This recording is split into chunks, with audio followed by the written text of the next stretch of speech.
All right, my friends, I am ready to share with you the completed antique-inspired baker's rack that my husband made me. I will kind of share with you how he made it, where you can find the building plans, and then show you how I styled it. So let's take a closer look.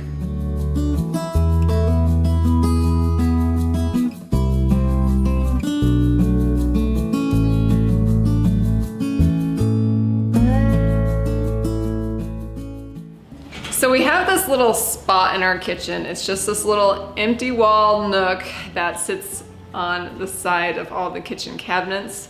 And it's just the prime opportunity for a really cool piece of furniture. I love that collected look, and since this is a new home, I really have to bring in pieces with the character that I want. So I could not help envisioning a baker's rack right here. But of course, finding the perfect size of an antique baker's rack was near impossible. So I convinced Mr. Tidbits to build me one, and it just turned out so good. And I'll show you some of the pictures that I found online that kind of inspired the shape and the wood and just all the unique pieces of this baker's rack that we built from new wood. I really wanted kind of the unique antique look that I find from baker's racks that are older. Newer baker's racks just look new, and that is not what I wanted. So every little piece and angle was really inspired by these images. So I want to give you a close-up look of the rack before I put anything on it so that you can kind of see the shape.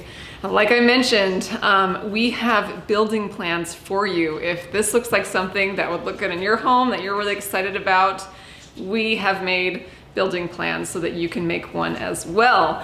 And how we like to do our building plans is I film Kevin as he builds the entire thing. So you get a shot of the entire process, and then you have digital plans with written instructions and digital renderings of each little piece. So in that way, I hope that you can watch the video, see the process, make sense of how it comes together, and then also have step-by-step instructions to go along with it.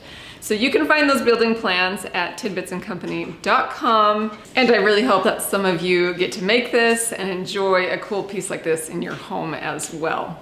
Now, I want to talk to you a little bit about the wood that we used. So if you want to make one, you can kind of brainstorm about what wood you would like to use. Kevin says that pine is something that he does not recommend. We used walnut wood, and it is a very hard wood. I think white oak would also be great. But look for a harder wood so that it's not so soft. We chose to actually keep this walnut wood raw, meaning we didn't use any sealer, any stain, or any epoxy to seal the wood. Thing is, I am so smitten by the look of raw walnut wood. To me, no wood is more pretty. I just love it, and it's so hard for me to want to cover that. Even a sealer will just, it makes it still beautiful. It brings out really the dark, rich tones, but I just love the earthy, organic look and texture of raw walnut wood. So if you're using a piece like this to actually put baked goods on them, maybe you are worried that a lot of water is going to get on it, you're definitely going to want to seal the wood. But for this particular piece, I feel okay not sealing it. The wood itself won't get touched a lot.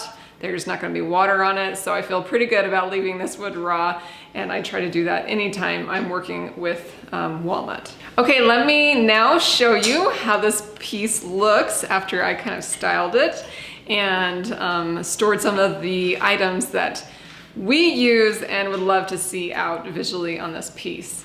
If you were here for me on the video where I took you antique shopping with me, you may recognize a few of these pieces that I picked up. A lot of it's stuff that I already had at home, but I found some really cool pieces at the antique store that just kind of elevated the style and decoration on this piece. Now, for the most part, I really wanted to bring out some whites and some creamy whites.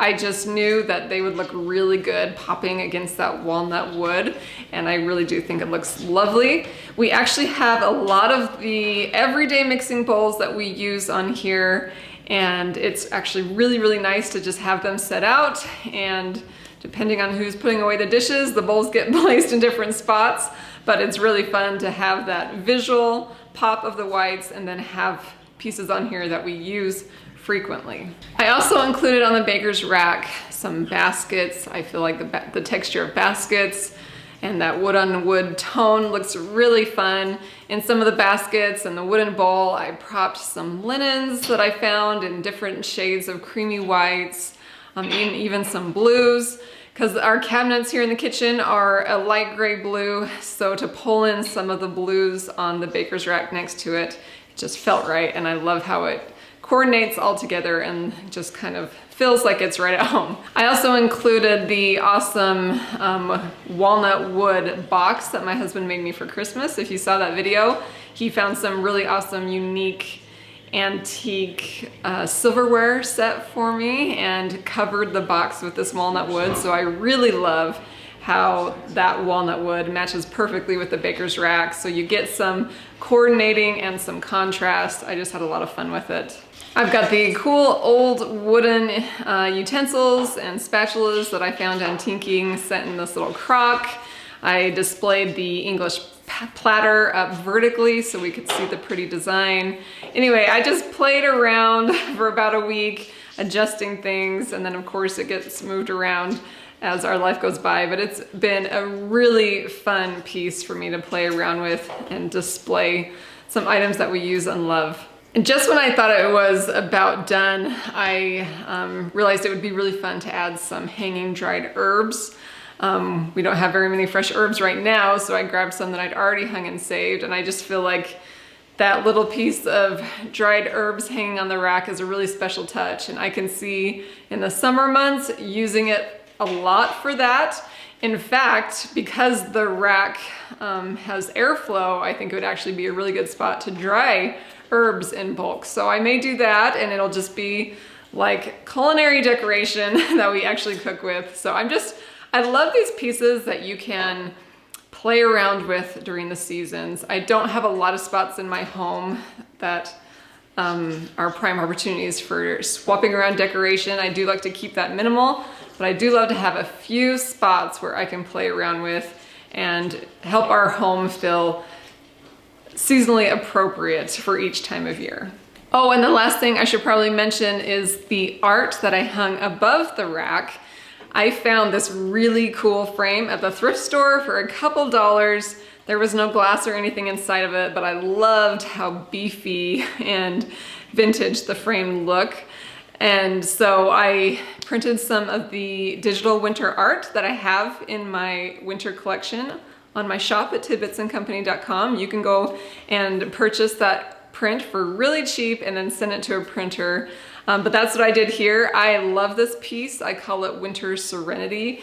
It's almost got this like crackling in it, so you can tell the original was aged, and when you don't put it behind glass and you print it on a matte paper, it looks really cool and almost like it could be original painting. So that's a fun way to display art. I try to put vintage art wherever I can in our homes, and above this baker's rack just seemed like the perfect opportunity. I truly hope you've enjoyed seeing the finished baker's rack, and hopefully if you love this piece, you can make one yourself or find someone that knows their way around woodworking and can do that for you.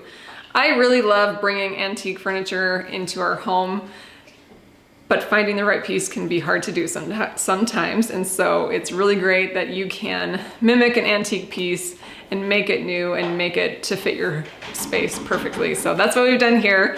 Hope you've enjoyed it. Check out the plans at tidbitsandcompany.com. And if you want to slow down the details and really get a good look at this baker's rack, check my blog post at tidbits-cami.com, and you can see all the details and sources of items that we may have purchased that I can link to. So enjoy taking some time to do that. You can pin some images to your Pinterest boards. However you want to take advantage of that blog post, I will link it in the description for you. Thank you so much for watching. Hope you enjoyed it, and I will be back very soon to share more inspiration for the keeper of the home.